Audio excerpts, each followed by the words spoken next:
Alarm bells are ringing both inside Egypt and outside as the country faces an economic crisis 1 year on from the revolution.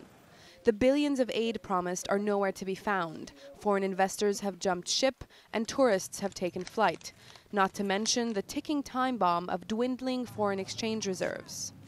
The European Bank for Reconstruction and Development, or EBRD, is one of the institutions tasked with disbursing international assistance under the so-called Deauville Partnership launched to support the Arab Spring. So far, no actual funds have materialized, but the bank's president told us technical assistance has started and the money is on its way. We could spend something like up to 2.5 billion euro a year in terms of investments, and you should know that every euro we spend normally is accompanied by 2 euros from the private sector because we bring along foreign investors. The EBRD, along with other global lenders, is responsible for funneling $20 billion worth of investment by the world's richest industrialized nations known as the G8 to Egypt and its Arab Spring neighbors. Arab countries pledged $7 billion to Egypt, but so far only $1 billion has been received from Saudi Arabia and Qatar. The Arab Monetary Fund, meanwhile, has pledged a loan of $470 million. And now, the new economic reality has pushed officials in Egypt to restart talks with the IMF over a loan for $3.2 billion. Negotiations with the IMF are ongoing, and although the total sum of $3.2 billion won't even begin to plug the gaping deficit, investors say it sends a very positive signal. It's an encouraging step that they made, they have taken, the step to approach the IMF.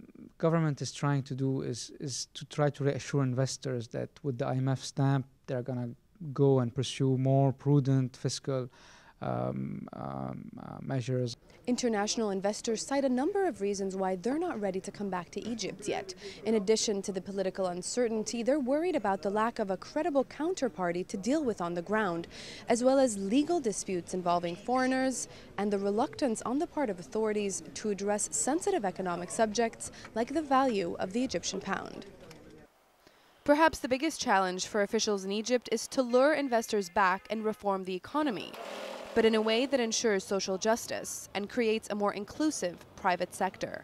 There's a lot of anger in Egypt over the kind of liberal economic models which led to the levels of corruption, which in turn led to the revolution. So I think actually having a more open debate about the type of economy that will employ larger numbers of people in a reformed private sector is essential. Normally after revolutions, things get worse before they get better, and I would very much hope that especially the young people in Egypt and elsewhere will show the patience and have the understanding that unfortunately this very deep structural change which is at need will not happen within months.